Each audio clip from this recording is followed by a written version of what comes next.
पार्वती और पिता भोलेनाथ को प्रणाम। इतने लंबे समय तक आपके शुभ आशीर्वाद से वंचित रहने के कारण हम क्षमा प्रार्थी हैं। बुद्धि सिद्धि, गणेश की व्यस्तता मैं जानती हूँ और तुम दोनों रात दिन मेरे पुत्र की सेवा में लगी रहकर गणेश भक्तों को बुद्धि, सिद्धि और रिद्धि प्रदान करती हो। इसीलिए तुम्हारे यहाँ न आ पाने की व्यवस्था भी मैं समझती हूँ। माता, तुम तो जानती हो कि आप दोनों का स्थान तो मेरे हृदय मंदिर में विराजमान है। इसीलिए प्रतिदिन प्रातः काल मैं मस्तक झुकाकर आप दोनों के दर्शन कर लेता हूँ। उत्तम। बुद्धि सिद्धि के साथ रहकर तुम्हारी भाषा कलात्मक और अलंकार पूर्ण हो गई है। नटराज शिव और नटराग्नि शिवा का पुत्र होने के नाते मैं तो जन्मजात कलाकार ही हूँ। प्रभु, यह किसी की संगति का प्रभाव नहीं है, परंतु देवर्षि नारद ने कैलाश से गणेश लोक में हमें उल्हाना दिया कि हम कैलाश न आकर अपने माता पिता की भक्ति से विमुख हो रहे हैं। इसी आरोप को असत्य साबित करने के लिए हम तीनों यहाँ आपकी सेवा में उपस्थित हैं।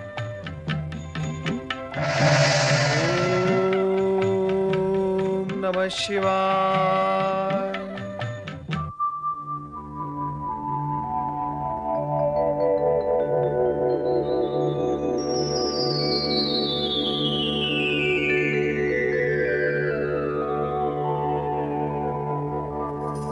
प्रणाम देवर्षि।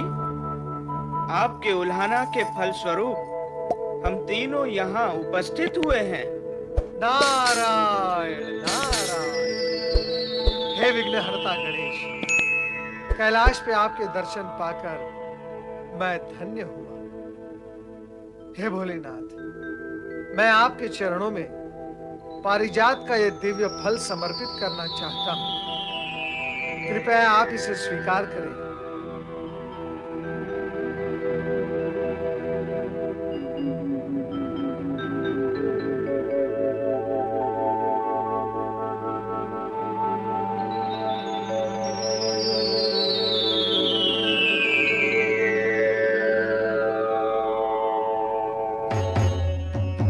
प्रभु, आप मौन क्यों हैं? क्या आपको मेरी भेंट स्वीकार नहीं? जब तुमने हमें कुछ समर्पित किया है तो हमें उसे स्वीकार करना ही होगा।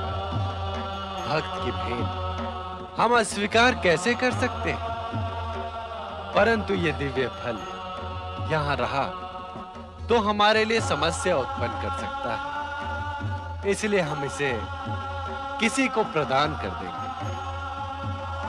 हमारा पुत्र और पुत्र वधुएं यहाँ उपस्थित है स्वामी। यह फल इन्हीं को प्रदान कर दें। इतने समय के पश्चात ये तीनों आए हैं। आशीर्वाद स्वरूप इन्हें हमें कुछ तो देना ही होगा। नहीं देवी, इसके लिए हमें ब्रह्मा जी से परामर्श लेना होगा। इस फल की विचित्रताएं हमारे लिए समस्या भी उत्पन्न कर सकती है। अब हमें आज्ञा दे प्रभु, पुनः शीघ्र ही आपकी सेवा में हम उपस्थित होंगे। तुमसे हमारे कोई भी मन की बात छिपी हुई नहीं है पुत्र गणेश। हम जब भी तुम्हें स्मरण करें तुम उपस्थित हो जाया करो। माता की आज्ञा मानने से ही पुत्र के सौभाग्य में वृद्धि होती है।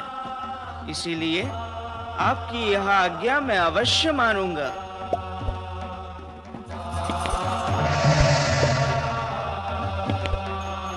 हे भोलेनाथ, अब आप मुझे भी आज्ञा दें। आपके चरणों में फल समर्पित कर अब मैं भी मुक्त हो गया। नारायण नारायण।